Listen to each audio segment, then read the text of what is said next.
nongeye kubasuhuza abakunzi ba Clever Rwanda, nongera kubashimira kuri microphone Clever nk'ibisanzwe. Ndabashimira ku bw'umusanzu wanyu muri kuduha, mukanda subscribe, mukomeza kureba ibiganiro byacu, kandi tubizeza yuko ahanga ariho hantu honyine mugomba kujya mubonera ibintu byiza kandi byizewe, ibintu bizeye kugiye kubasaba nawe utarakanda subscribe, fata akanya kawe gato cyane ukande subscribe, sharing ibiganiro byacu, n'umusanzu ukomeye cyane.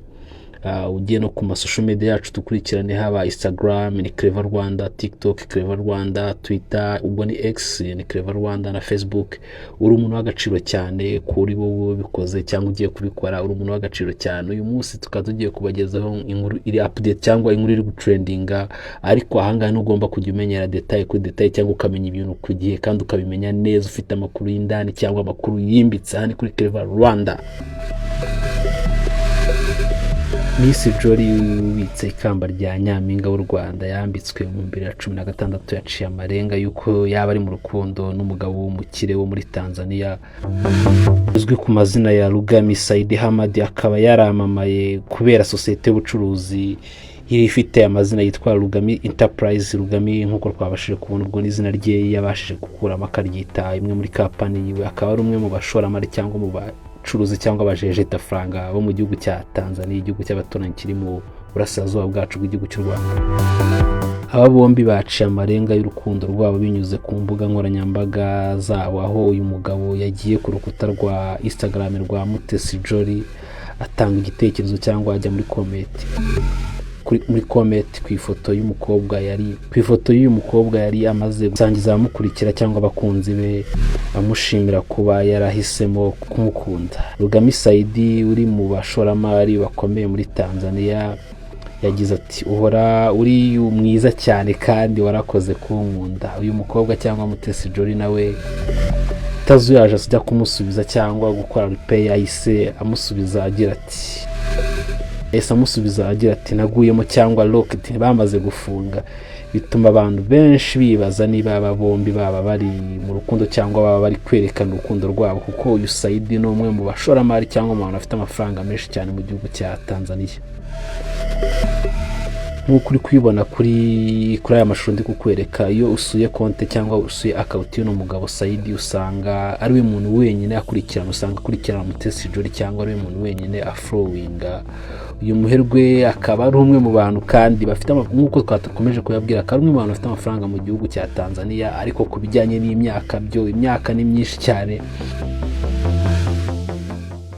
Uyu muherwe wo muri Tanzania akaba ari umwe mu bantu bafite amafaranga menshi cyane nk'uko twakomeje kugenda tubabwira, ariko urebye ku myaka yo akozemo, kuko uyu muherwe ufite imyaka 58 akaba yarigeze kuba mu rukundo n'uwahoze ari umukuru w'igipolisi cya Tanzania. Gusa ntibizwi neza niba baratandukanye n'uwo mukobwa nyiri cyangwa uwo ngo wari ushinzwe kuyobora igipolisi cya Tanzania. Ntibizwi neza nabo bombi baratandukanye. Se ko amagambo y'uyu mugabo yavuze kuri Mutesi Jolly ashobora gufatwa nk'ikimenyetso cy'uko atakiri mu rukundo cyangwa atakiri kumwe n'uwo mukobwa, kuko bakomeje kwerekana ko ari abantu bari mu rukundo cyane. Iyi ni breaking news cyangwa ni inkuru ugomba kumenya aka kanya. Se Mutesi Jolly wambaye ikamba rya Nyampinga w'u Rwanda mu 2016 yaba ari mu rukundo n'uyu mugabo w'umushoramari cyangwa umugabo w'umuherwe w'imyaka 58 wo mu gihugu cya Tanzania. Urukundo rujya rushaka, twababwira ati twebwe ni rwogera, ariko nta kindi twabwira ati rwogere. Mutesi Jolly umwe mu bantu kobwa cyangwa mu bantu bafite ikimero hano mu Rwanda, umwe mu bantu bazi kuvugira mu ruhame, akaba ari umwe mu bantu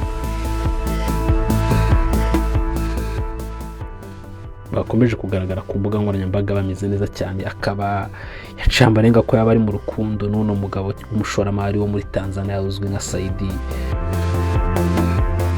Tukaba twasoza twibaza, ese dutegereze ubukwe cyangwa umwe yakurikiye undi ikindi kintu? Ibyo ntitwabivuga bitaraba, reka dutegereze. Ariko ikigaragara cyo nuko Said na Mutesi Jolly baba bari mu rukundo, kuko ibintu byatangiye kuva mu bwisho cyangwa bikaba byatangiye kujya ku karubanda.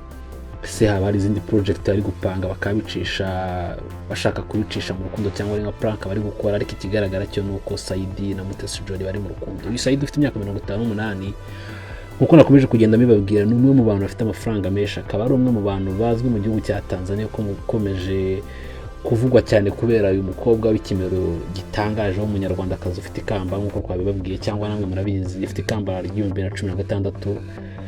Reka dutegereze Saidi na Jolly niba nabo bagiye kujya mu rukundo cyangwa bagiye gushyira ibyabo ku karubanda bakaba basezerana cyangwa bakaba babana nk'umugore n'umugabo. Ndagusaba utarakanda subscribe nongera kugusaba umusanzu wawe ukomeye kandi subscribe, ndakwizeza ko ahangaha ariho hantu hambere honyine uzajya ubona amakuru meza kandi ukabona ku gihe amakuru azira igihuha. Ahangaha ni kuri Clever Rwanda. Thanks.